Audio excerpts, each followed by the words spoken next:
I know in 2024 it is in almost everyone's resolution to start or take content creation seriously, because you want to have a passive income apart from your 9-to-5 that you can depend on. Because let me tell you, if another thing like COVID hits and there are layoffs, what are you going to depend on? Okay, you might as well start now.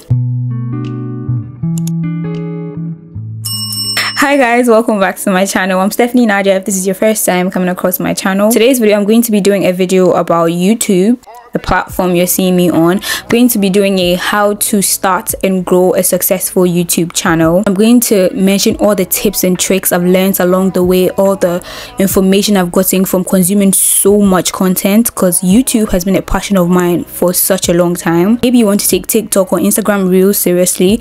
I'm going to be mentioning tips that are also plausible and usable on other platforms as well. This video is also going to help people that are already in the YouTube game, small YouTubers or even big YouTubers. You learn something new every day, you learn a tip every day. So without saying too much, which I have said too much, let's get into the video. But I have notes on my phone, so if you see me looking down here, I'm looking on my phone. If you're planning to get into content creation, you're planning to start content creation, why do you want to start content creation? Why do you want to get into content creation? You need to know your why so as to not fall off along the way. You cannot be starting content creation because it's the thing that everybody's doing now, so you're starting it. It's not for everybody because it needs passion, it needs learning every day, it needs consistency, it needs hard work. Okay, it is not easy. Just before you even sit in front of a camera, the number of research you have to do if the video is an educated video, it's not easy, let me tell you now. So if you know you're in it for the wrong reasons, you probably wouldn't be in it in the long run. If you plan to make it a business in the long run that will make you some money, you need to figure out why you're doing it. For instance, I do it because I like to share information I have picked up along the way. I like to learn new things and then share it with you guys so you can learn what I've learned. I like to just talk to a camera about my experiences about stuff. If you haven't realized, I am someone that likes talking a lot. Okay, I talk a lot in the right setting. I'm an introvert when it comes to some situations, but then in some situations I talk a lot. And another way I can have an outlet is to have a channel where I can just talk to you guys about life, about my faith, about my masters. So you want to find out your why. So your why could be you don't want to be dependent on your 9-to-5. That's okay. You want to have a side income that you can depend on, whereas if something goes wrong with your 9-to-5, you can depend on it, because this one is for you. You're not working for someone, you're working for yourself. I'm not saying this one cannot go away, because YouTube can't all of a sudden wake up one day and then they're gonna go away, but it's not gonna happen anytime soon. At least you need to figure out why you want to do it. Don't get into it because your friend is doing it and it looks like she's getting so many free things, so I want to also get into it. You won't make it very far, my sister, let me tell you. The next thing you need to figure out is your who. Who are you making content for? I'm going to use myself as an example again, and then I'll use other creators. I'm doing YouTube and sometimes TikTok and Instagram. I create my videos for other girls out there like me. I am someone that feeds off YouTube videos. In a day, I probably watch about 100 YouTube videos, because when I'm folding clothes, I want to be watching my favorite YouTuber. When I'm making food, I want to be watching my favorite YouTuber. Just like someone who put a podcast or a movie on, I like to put YouTube videos on to just do my day-to-day activities, because it keeps me going. I enjoy watching other people's lives. Girl, I love boring vlogs. Just give me that vlog. For us, it's a vlog, I'm watching it. Show me you making your laundry, show me you cleaning your shelves, show me you feeding your dog, petting your dog, show me you doing your hair, show me you doing your makeup.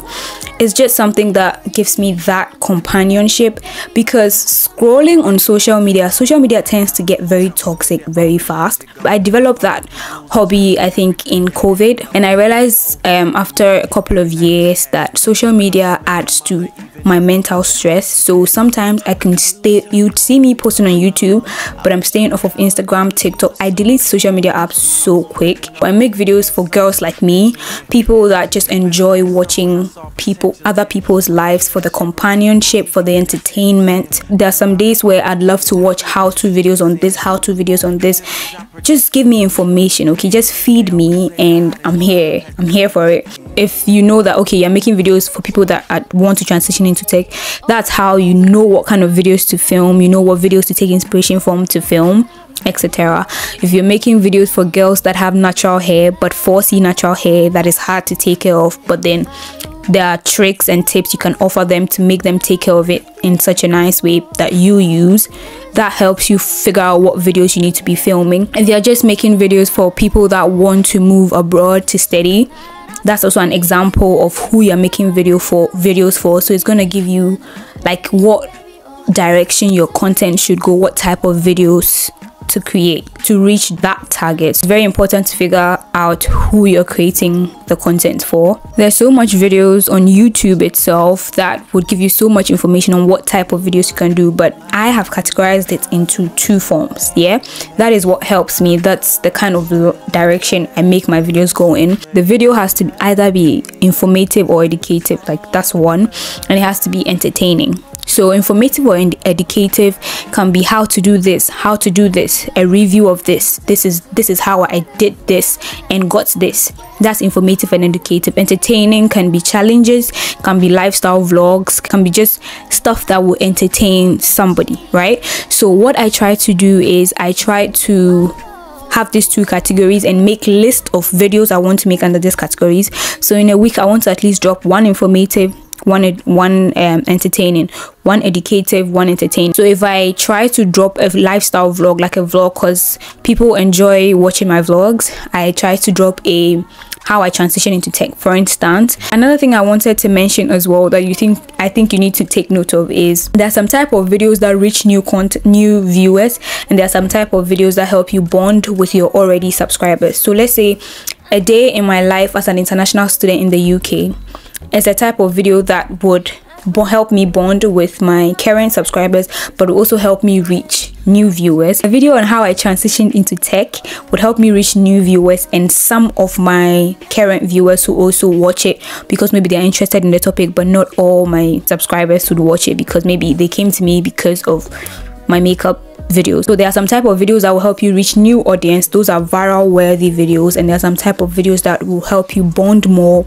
with your current viewers. So you need to have a little of both because you need to keep that community feeling there to keep them for the long run. Make a balance of bonding videos and viral worthy videos, educative and entertaining. I've mentioned all this without even telling you guys what you need to create a YouTube account. All you need is a Google account. Okay, just create a Google account and then use that Google details to log into the YouTube app when you download it, and then put your account on public. That's how easy it is to create a YouTube account. It's that easy. If it's on private, people will search for you, they will not find it. Make sure you go to the settings and put it on public. That's how you create a YouTube channel, right? The next and most important thing if you are creating a YouTube channel is your channel art. When YouTube says channel art, they mean your DP, your banner, your channel intro, your outro, your subscribe button that even appears. Yeah, it has to be pleasing. It has to give as much information as you want. It has to just give the vibe you want someone to visit your page and have. So make sure you put effort into it, because those are things that are long term. They kind of, you change them just once a year, or sometimes you never even change them for years. So you need to put some effort into your channel DP. Your banner, if you want your banner to mention what type of videos you do, or just give information on how many times you upload videos, or just show pictures of you, and for that you have to make use of Canva, but we'll get to the talk of Canva later on in the video. Next thing is to have all the essential apps. There are so many apps that will make creating content for YouTube, TikTok and other platforms easier for you, and you need to have these apps on hand before you post content out there, because they make your content reach its potential. So I'm going to mention all the apps that make my YouTube, right? I think I'll do an in-depth video on how I use these apps to reach the full potential of my channel, but I'm going to list them all out here so you know them offhand. So the first app is Canva. I've already mentioned Canva. You can use Canva to edit your thumbnails. You can use Canva to make your channel banner, your channel intro, your channel outro.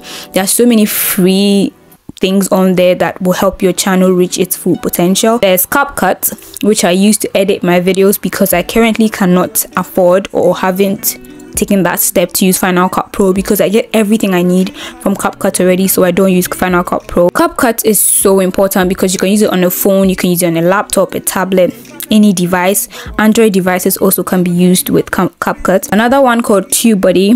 TubeBuddy helps you track analytics on your channel. TubeBuddy, most importantly, helps me know how best to word my title. So let's say you want to write a title that you typically just write how to create a YouTube channel. TubeBuddy will just help you see the kind of traffic the particular title you want to use has currently. It will tell you that, okay, this title is overcrowded, people are using it too much for their videos, so it wouldn't really help people come to your channel.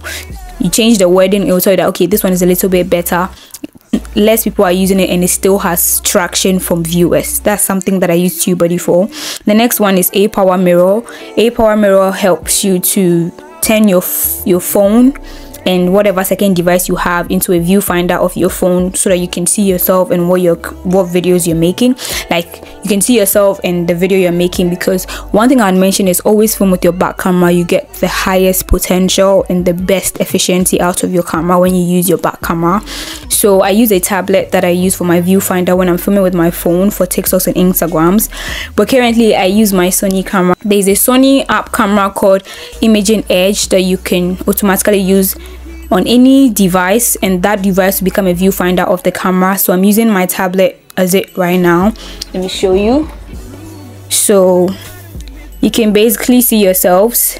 You can see what I see, not yourselves, sorry. AliExpress is the app that you can use in almost every country. That's why I got the tripod I'm filming on. I get some of my gadgets off of there. They are so affordable. A good place to search for lights to make your content creation another level. Tripods. Currently my filming setup is 3 lights, a microphone, my camera, the viewfinder, and then my background. I'll do an in-depth filming setup. I do remember, I'll put the card here. There's Facetune. Facetune is for smoothing out and making tweaks to you as a person, your pictures, before using the pictures and thumbnails, because you want your thumbnails to give. Okay, if you want it to give, you need to touch up your makeup sometimes, because it's not every day the makeup be giving when we film the videos or take the thumbnails. But then Facetune would help you like tweak some things, like smoothing out your face a little bit, make your teeth look whiter, because those are the things that are visually pleasing to the eye of the subscriber, right? And those things I mostly do with sit down videos like this and not vlogs, because vlogs are just showing you my personality behind the camera. So what's the point of tweaking all those things? The next one is vidIQ. vidIQ helps me to know how best to utilize my description, my tag box. It helps me to generate tags that I wouldn't have thought of, because it will recommend tags that will help the video reach the viewers you want it to reach. So vidIQ is very good.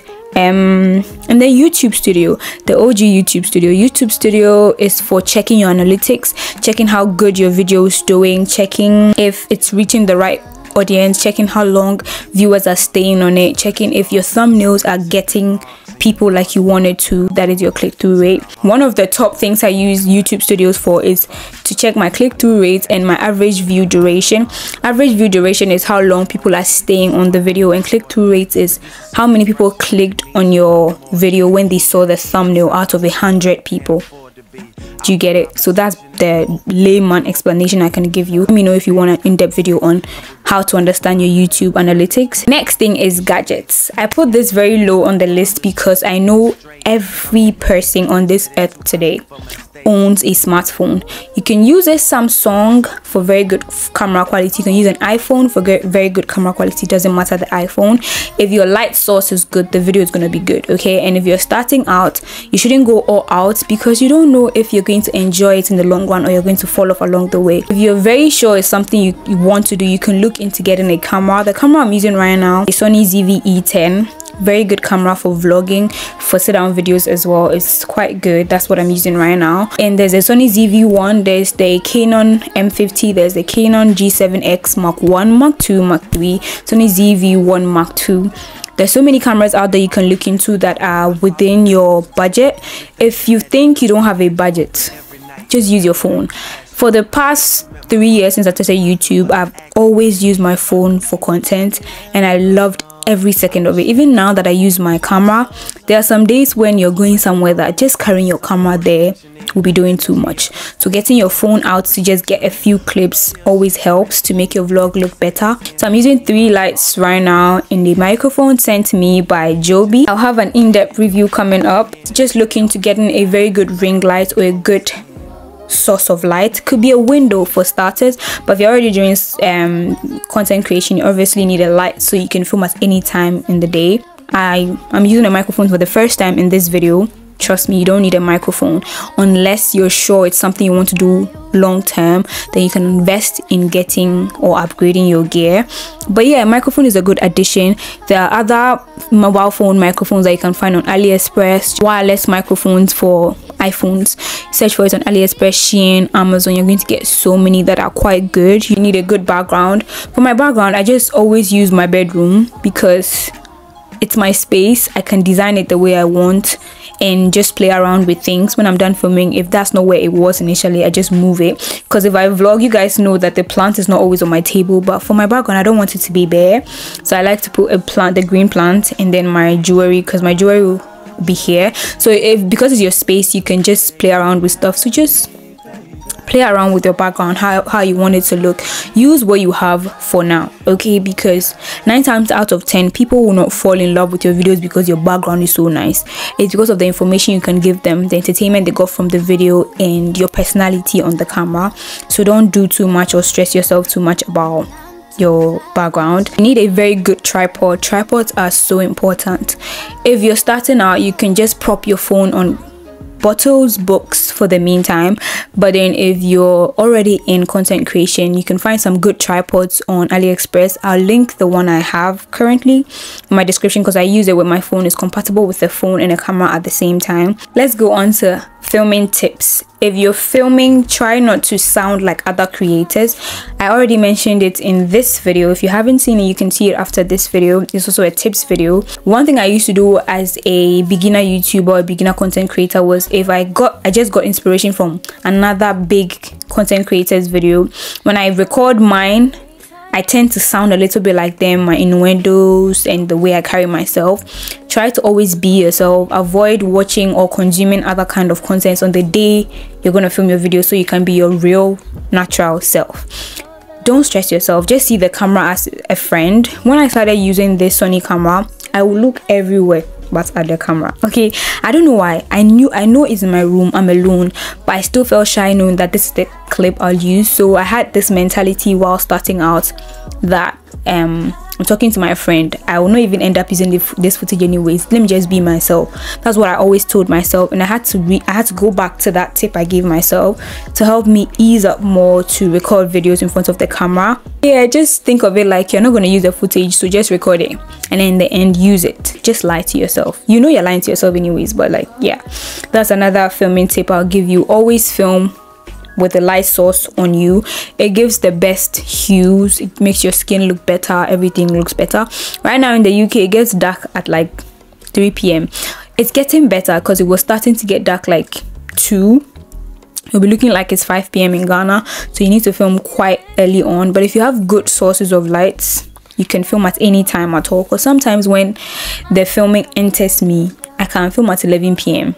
That's why I have these lights. You don't even realize it's not daylight outside. The next tip I'd give you is your thumbnail. Okay, this is where I said I'd mention Canva later on in the video. Canva is an app that makes making thumbnails so much easier, because all you have to do is write YouTube thumbnails.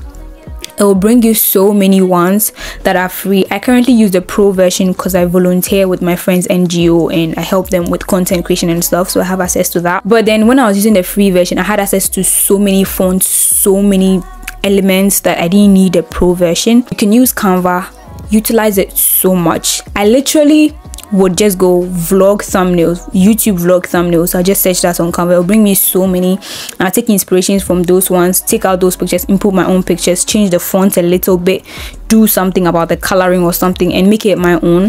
So Canva is an app that you need to make use of very, very much if you want to take YouTube seriously. It'll help you with channel arts as well, as I mentioned earlier. Another tip I'll put in is make sure the first 30 seconds of your video correlates with your thumbnail, because that's the quickest way to get rid of somebody. If you've put a thumbnail that is clickbait and in the first 30 seconds you're talking about something else, the quickest way to lose somebody, and that's how the algorithm knows to stop showing it to newer viewers, because the first 100 people they showed it to weren't clicking on your thumbnails, or when they clicked on it they didn't stay for more than 10 seconds or something. So that's the quickest way to lose new viewers. Try to make the first 30 seconds correlate with the title, so mention what the video will be about, what you're going to do in the video, etc. Do you get me? Next thing is editing tips. Editing is so important, because you could film the most boring vlog, but the way you edit it alone would not make someone realize that it's boring, because you're adding the text, the sounds, the overlays, the musics, the stickers, etc. Vlogging editing is so important, but the only downside to editing is you don't start editing and get better at a go. You need to consistently practice. That's when it comes easy to you, and then you get more bold with trying other edits, etc. I've gotten so many tips on my editing skills, and I feel like I've gotten better with time. It wasn't something that when I started I was good at, so you need to practice a lot if you want to get better with your editing. It's not that deep, okay? It's just playing with your, think of your video like a cartoon and play with it, okay? You need to also make sure it's portraying the message you want it to portray. So your editing helps the videos portray the message because of the type of music you put in the background, where you put sound effects, where you put text, where you put stickers, if you feel my vibe. I have a video on how I edit my videos. I consume so many YouTube videos that if you ask me to list, I can list about 10 videos that help me get better at my editing. So the next step is to understand your analytics. I've already said a little bit about it in the beginning. You need to understand, you create a content, put it out there, look at the analytics, click-through rates, average view duration. Click-through rate is high, means this thumbnail style is getting a lot of people, so maybe I should do my thumbnails more like this. Average view duration is how long the person stayed on the video after clicking on it. They stay on it for a short time and click out because it wasn't portraying what they expected from the thumbnail. It helps you understand what to not put in the first 30 seconds of your video. Maybe put that one later, try to catch the person's attention. It helps you know how your editing should go, etc. So you need to understand your analytics. It will be very good to watch other videos that will explain these terms I've mentioned to you. Next one is your title, your description, and your tag box. I have already mentioned this earlier, but vidIQ is a good place, is a good app to have. I discovered it through Kelechi Ngbemena. She's such an inspiration.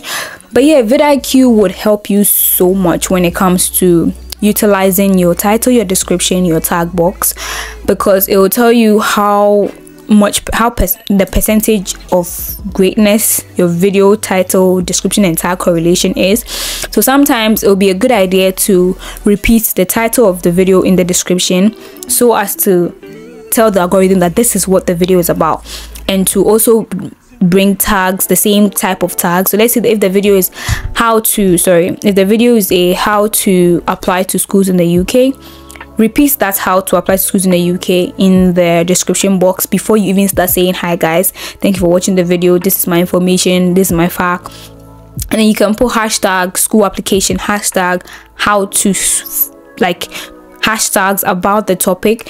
vidIQ will suggest so many hashtags to you that correlates with the title you've chosen, so as to utilize those bits very well so that the video can reach the right audience. So your title, your description, and your tag box is such an important place to put all the information you think the subscriber would need to know what the video is about. And the payment, so this part is the last one, because this is the last thing you should be worried about before you start a YouTube channel. Start it for the right reasons, but then to start being monetized on YouTube, you need to reach 4,000 hours of watch hours and 1,000 subscribers. Initially I gave information in this video. There's so much information about this and how I reached that in this video, so make sure you check out this video if you want information on that. The 4,000 hours is the hardest to reach, and the only tip I can give you is consistency, because no matter what I was going through in my life, I was making sure I was filming a video to upload. I don't know, YouTube is just something I love, so it hasn't been hard for me to be consistent. There are some times when you cannot find it in you, but you always, since it's something that you have passion for, you always find yourself coming back to film a video if you get me, right? I would link this video here to give you all the information you need on how to reach the thresholds, but you need to reach 4,000 hours and 1,000 subscribers, and then you're eligible for money. It doesn't mean that when you reach those things now the money's in your account. No, you need to do some things before your money can start accumulating. So you get that information from this video. Yeah, that brings me to the end of my video. I hope you guys got so much information from it. I love you guys so much. I've spoken a lot, so I need to go now. I see you guys in my next video.